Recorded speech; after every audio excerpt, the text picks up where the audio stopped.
ہمارے سماج میں اس بات کو سب تسلیم کرتے ہیں کہ تعلیم و تدریس سب مہتمم بالشان اور نہایت مقدس اور معزز پیشہ ہے۔ ہر مذہب اور سماج و معاشرہ میں اساتذہ کو قدر کی نگاہ سے دیکھا جاتا ہے۔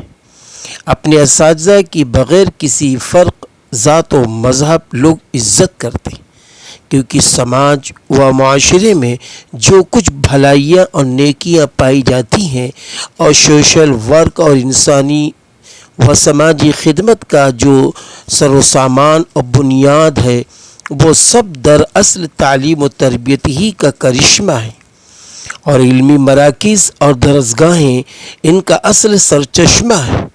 دنیا میں سب سے بلند رتبہ اور مقام رسولوں اور پیغمبروں کو حاصل ہے۔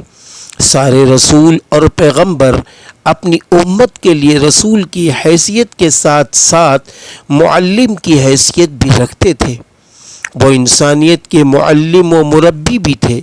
قرآن مجید نے ان کی اس حیثیت کو بیان کیا، یتلو علیہم آیاتہ ویزکیہم وَيُعَلِّمُهُمُ الْكِتَابَ وَالْحِکْمَةَ آل عمران۔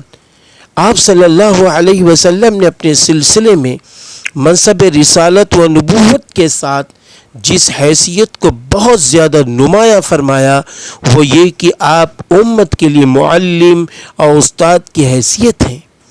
آپ صلی اللہ علیہ وسلم نے فرمایا، انما بعثت معلما، میں معلم بنا کر بھیجا گیا ہوں۔ معلم و مدرس کی حیثیت باپ سے بھی بڑھ کر ہے۔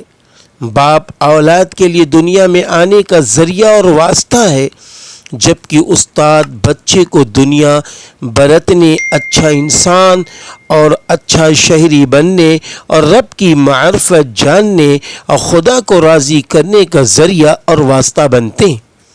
اسی لیے اساتذہ کا احترام، قدر اور عزت اسی قدر ضروری ہے جتنا اپنے والدین کا۔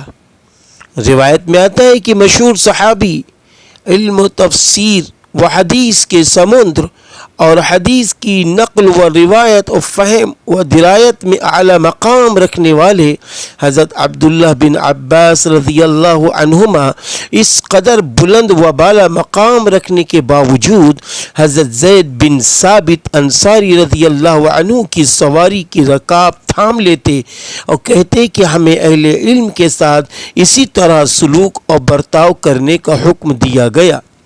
مستدرک حاکم۔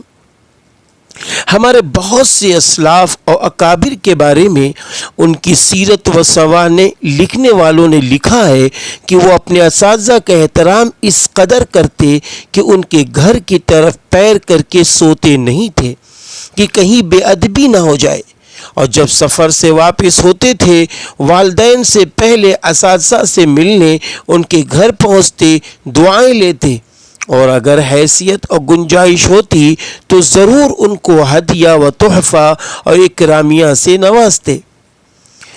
خلف احمر لغت و زبان کے مشہور عالم گزرے ہیں۔ امام احمد بن حنبل رحمہ اللہ ان کے شاگردوں میں سے تھے، لیکن امام احمد بن حنبل علوم اسلامیہ میں مہارت، فقہ و فتاوی میں شہرت اور زہد و تقوی میں اعلی مقام حاصل کرنے میں استاد سے بازی لے گئے، لیکن اس کے باوجود امام احمد بن حنبل رحمہ اللہ کبھی ان کے برابر بیٹھنے کو تیار نہیں ہوتے۔ امام شافعی رحمہ اللہ امام مالک رحمہ اللہ کے شاگرد ہیں۔ کہتے ہیں کہ جب میں امام مالک کی مجلس کے سامنے ورق پلٹتا تو بہت نرمی سے کہ کہیں آپ کو تکلیف اور بار خاطر نہ ہو۔ حضرت موسیٰ علیہ السلام منصب نبوت اور مقام رسالت پر فائز تھے، اس کے باوجود جب حضرت خضر علیہ السلام سے استفادہ کے لیے گئے تو بہت ہی صبر و تحمل کے ساتھ ان کی باتوں کو برداشت کیا اور بار بار معذرت خواہی فرمائی۔ امام ابو حنیفہ رحمہ اللہ نے اپنے صاحبزادے کا نام اپنے استاد کے نام پر حماد رکھا۔ امام صاحب کے ادب کا یہ حال تھا کہ اپنے استاد امام حماد رحمہ اللہ کے مکان کی طرف پاؤں کرنے میں بھی لحاظ ہوتا تھا اور لحاظ فرماتے تھے۔ قاضی ابو یوسف رحمہ اللہ کو اپنے استاد امام ابو حنیفہ رحمہ اللہ سے ایسا تعلق تھا کہ جس روز بیٹے کا انتقال ہوا اس روز بھی اپنے استاد کی مجلس درس سے غیر حاضری کو گوارا نہیں کیا۔ امام ابو حنیفہ رحمہ اللہ کی نگاہ میں استاد و معلم اور تعلیق کا کتنا مقام و مرتبہ تھا کہ اپنے بیٹے حماد کی جس دن رسم بسم اللہ کرائی تو اس استاد کو 20-25 ہزار دینار و درہم سے نوازا اور یہ کہا ابھی اتنا ہی ہے، اگر اور ہوتا وہ سب بھی نظر اور ہدیہ کر دیتا۔ ماضی قریب میں مولانا عبدالسلام قدوائی ندوی رحمہ اللہ نے بہت سے طلبہ کی کفالت کی، اپنے خرچ سے ان کو اعلیٰ تعلیم دلائی، پھر وہ اعلیٰ عہدے پر پہنچے۔ مولانا مشیر الحق بحری آبادی ندوی رحمہ اللہ سابق وائس چانسلر یونیورسٹی ان کے خاص شاگرد تھے جن کی انہوں نے ہر طرح سے تربیت اور کفالت کی۔ مولانا احتشام الحق ندوی رحمہ اللہ سابق پروفیسر عربی کالی کٹ یونیورسٹی بھی ان کے خاص شاگردوں میں ہے جو بقید حیات ہیں۔ بہت دور زمانہ نہیں گزرا کہ لوگ اپنی اولاد کی تعلیم و تربیت کے لیے اتالیق اور مربی رکھتے تھے، اور ایسے ماہر فن علم و عمل کے جامع مربی و اتالیق مل جاتے تھے جو بچوں کی صحیح تربیت کر سکیں۔ ان کو بڑی عزت حاصل ہوتی اور وہ فکر دنیا سے بھی مستغنی اور بے نیاز ہو جاتے۔ اتالیقی ایک معزز عہدہ اور پیشہ تھا۔ بڑے بڑے عادل اور نیک حکمراں کے پیچھے ان کے اتالیق کی تعلیم و تربیت ہی کار فرما تھے، جنہوں نے ان بادشاہوں کے دل و دماغ کو بدل دیا اور ان کا مزاج اسلامی اور دینی بنا دیا۔